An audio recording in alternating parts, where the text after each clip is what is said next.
남의 짐을 지고 슬픔 위로하면 주가 상급을 주시겠네. 주를 의지하며 순종하는 자를 항상 복 내려주시리라. 의지하고 순종하는 길은 예수 안에 즐겁고 복된 길이로다.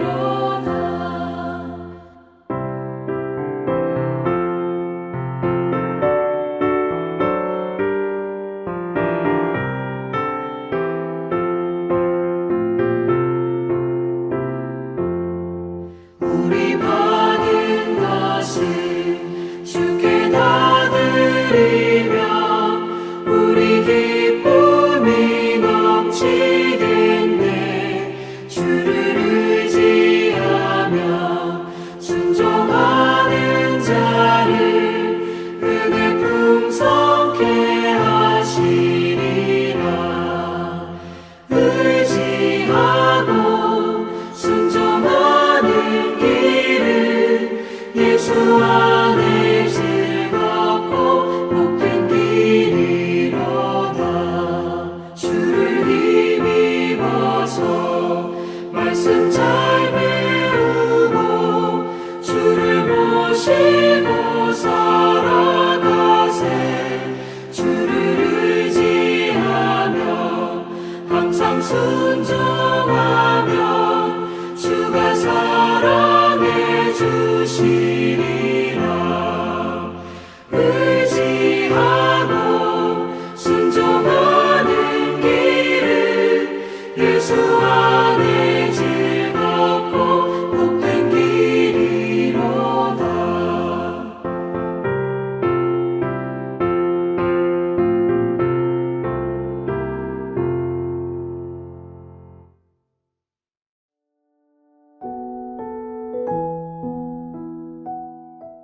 하늘에 계신 우리 아버지, 아버지의 이름을 거룩하게 하시며 아버지의 나라가 오게 하시며 아버지의 뜻이 하늘에서와 같이 땅에서도 이루어지게 하소서. 오늘 우리에게 일용할 양식을 주시고 우리가 우리에게 잘못한 사람을 용서하여 준 것 같이 우리 죄를 용서하여 주시고 우리를 시험에 빠지지 않게 하시고 악에서 구하소서. 나라와 권능과 영광이 영원히 아버지의 것입니다. 아멘.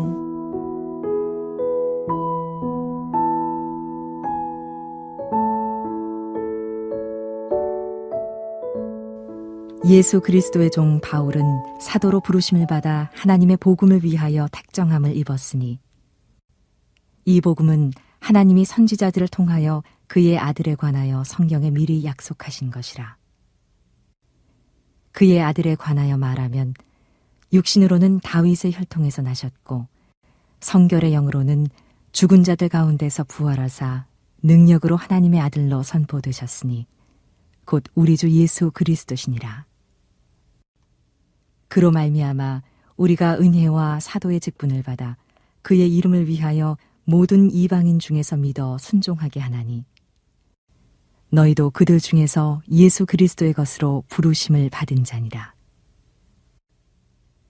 로마에서 하나님의 사랑하심을 받고 성도로 부르심을 받은 모든 자에게 하나님 우리 아버지와 주 예수 그리스도로부터 은혜와 평강이 있기를 원하노라.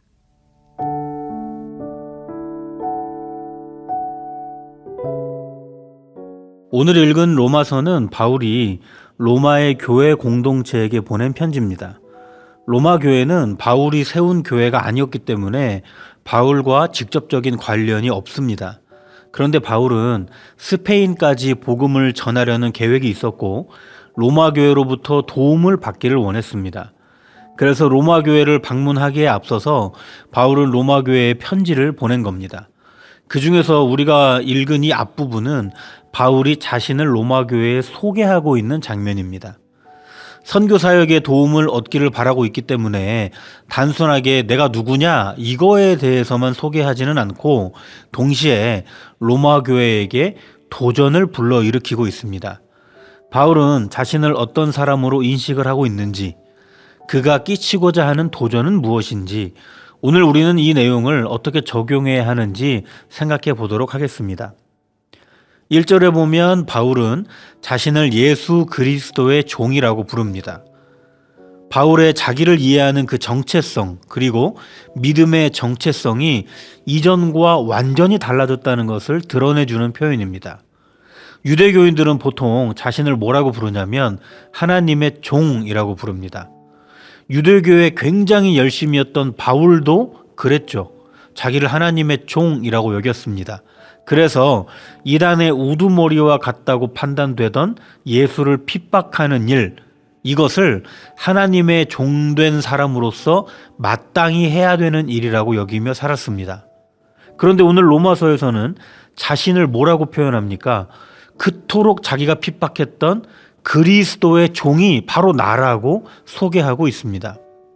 진리가 무엇인지, 그 구원의 신비를 그리스도를 만나고 이제 깨달았기 때문에 이렇게 완전히 달라진 정체성으로, 완전히 달라진 신앙으로 지금 바울이 서 있는 것이죠. 바울은 자신이 깨달은 진리를 하나님의 복음이라고 정리합니다. 2절에 보면 이 복음은 갑자기 탁 튀어나온 것이 아닙니다. 이미 구약시대에서부터 선지자들을 통해서 선포되고 약속된 것입니다. 그게 뭘까요? 3절부터 4절에 잘 나와 있습니다.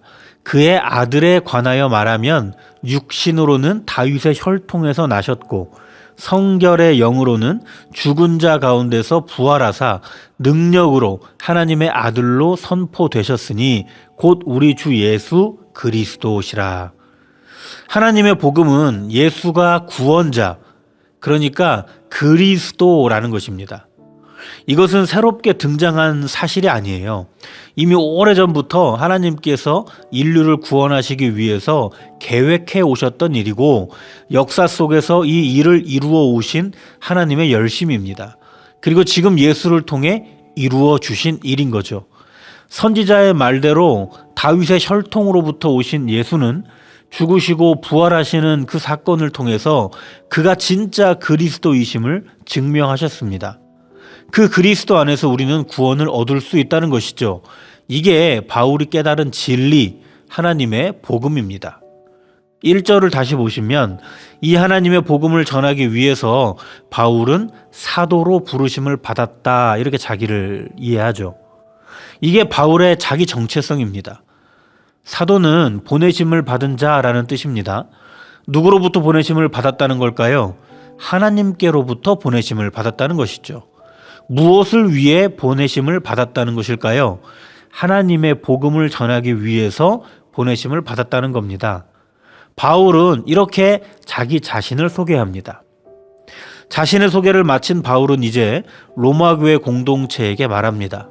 참고적으로 우리가 알아야 될 것은 로마 교회 공동체는 이스라엘 사람들, 그러니까 유대인들보다는 로마인들 그리고 이방인들의 비율이 훨씬 많았던 공동체입니다. 5절에 보시면 바울은 이렇게 말하는 거예요. 그로 말미암아 우리가 은혜와 사도의 직분을 받아 그의 이름을 위하여 모든 이방인 중에서 믿어 순종하게 하나니. 이 복음은 이스라엘에게만 유효한 것이 아니다. 그 복음을 믿는 자라면 이방인에게도 동일하게 적용되는 것이다. 나는 이 놀라운 복음을 믿고 순종해서 그것을 전하는 사도의 직분을 은혜 가운데 받았다. 이게 바울이 이야기하는 거거든요. 이어서 6절을 보면 이래요. 너희도 그들 중에서 예수 그리스도의 것으로 부르심을 받은 자니라. 그리스도를 믿어 신앙 공동체로 모인 이스라엘인과 모든 이방인들, 그러니까 로마 교회 공동체도 바울 나처럼 은혜 안에서 사도로 부르심을 받은 것이다. 이게 바울이 자신의 소개를 마친 뒤에 로마 공동체에게 주고 있는 도전입니다. 바울은 복음이 무엇인지에 대해서 설명하고 그 복음의 은혜 안에서 살아가는 이전과는 완전히 달라진 자신의 모습을 소개했습니다. 진리를 깨달음으로 이전과는 구체적으로 달라진 삶의 자세가 자신에게 있다는 것과 그 변화가 같은 복음 안에 있는 우리에게도 일어나야 된다는 것을 도전을 하고 있습니다. 바울의 도전을 받아들이면서 많은 로마교회 공동체는 자신의 상태를 점검해 봤을 겁니다. 구원의 진리를 깨달은 나의 삶은 이전과 얼마나 많이 변해 있는가? 하나님의 복음을 은혜로 받은 나는 구체적으로 어떤 변화된 삶을 살아내고 있는가? 이 편지를 읽고 있는 로마교회 공동체는 너희도 부르심을 받은 자라고 말하는 이 바울의 말을 듣고 어떤 생각을 했을까요? 하나님의 복음을 전해야 하는 이 사명이 바울에게만 있는 것이 아니라 나에게도 있구나, 이걸 깨달았을 겁니다. 우리도 바울이 주는 도전을 성경으로 읽어서 받고 있습니다. 그리스도께서 날 위해 돌아가시고 부활하셨습니다. 그 은혜를 입은 자다운 변화가 우리 안에 일어나기를 바랍니다. 우리도 부르심을 받은 자들이죠. 하나님의 복음을 위하여 택함 받았다는 정체성이 우리 가운데 일어나서 구체적인 삶의 실천들이 일어나기를 바랍니다. 오늘 하루 구원받은 그리스도인으로서 부르심 받은 사도로서 하루를 온전하게 살아가시는 저와 우리가 되기를 간절히 바랍니다. 기도하겠습니다. 거룩하신 하나님, 오늘 우리의 삶이 복음을 입은 자다운 삶이 되게 도와주시옵소서. 하나님께로부터 택함을 받은 사도로 오늘을 살아갈 수 있도록 인도하여 주옵소서. 예수님의 이름으로 기도합니다. 아멘. 우리 함께 나눈 말씀을 생각하면서 더 깊은 묵상으로 나아가시기를 바랍니다.